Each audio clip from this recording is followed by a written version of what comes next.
এটা উনি যেটা বলেছেন থিওরিটিক্যাল একটা কথা বলেছেন। হ্যাঁ, আমি যেটুকু বুঝতে পারি, থিওরিটিক্যাল একটা কথা বলেছেন।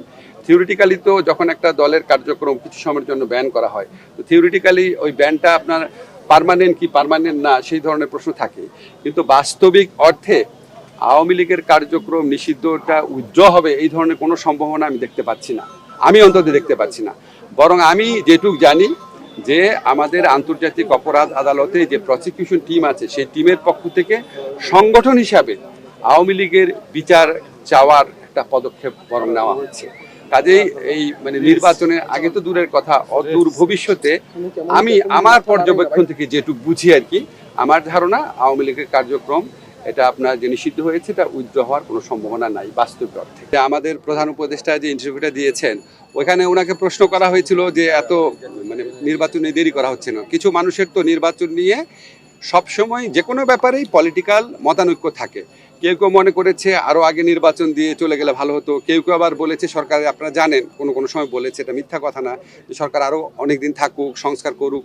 কিন্তু আমার কথা হচ্ছে সরকারের ইচ্ছা কি সেটা তো আমাদের প্রধান উপদেষ্টা অত্যন্ত স্পষ্ট করে বলেই দিয়েছেন। ফেব্রুয়ারি প্রথমার্ধে নির্বাচন, যতবার কথা বলছেন উনি ফেব্রুয়ারি প্রথমার্ধে নির্বাচন।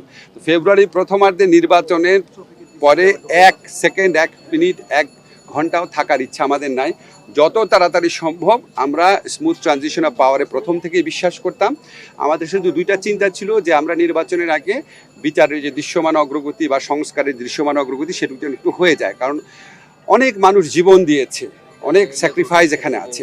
তো সেই লক্ষ্যে আমরা মনে করি বিচারের দৃশ্যমান প্রক্রিয়া তো হয়েছে এবং আমরা আশা করছি এই আমাদের আগামী নির্বাচনের আগে আমরা কিছু কিছু বিচার কাজের কমপ্লিশন দেখে যেতে পারবো।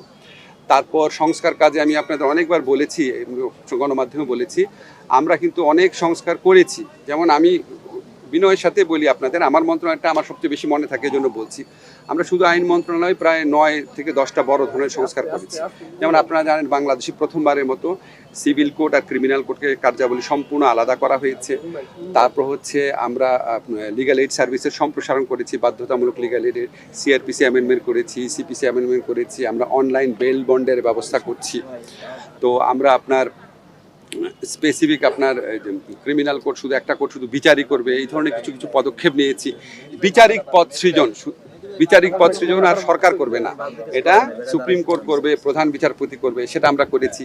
বিচার বিভাগে আপনারা জানেন যারা কর্মচারী নিয়োগ নিয়ে দুর্নীতি হতো, কর্মচারী নিয়োগ আর জেলা পর্যায়ে হবে না, এটা বিচার প্রশাসন আছে ওনারাই করবেন, আমাদের এই জুডিশিয়াল সার্ভিস কমিশন আছেন।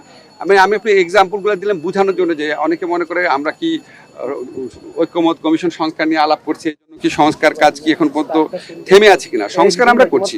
ঐক্যমত কমিশন যে বিষয়গুলো নিয়ে আলোচনা করছে এর সাথে সংবিধানে পরিবর্তন জড়িত, সংবিধানে পরিবর্তন প্রশ্ন জড়িত আছে দেখে সেখানে রাজনৈতিক দলগুলো সমঝোতা ছাড়া করা যাবে না।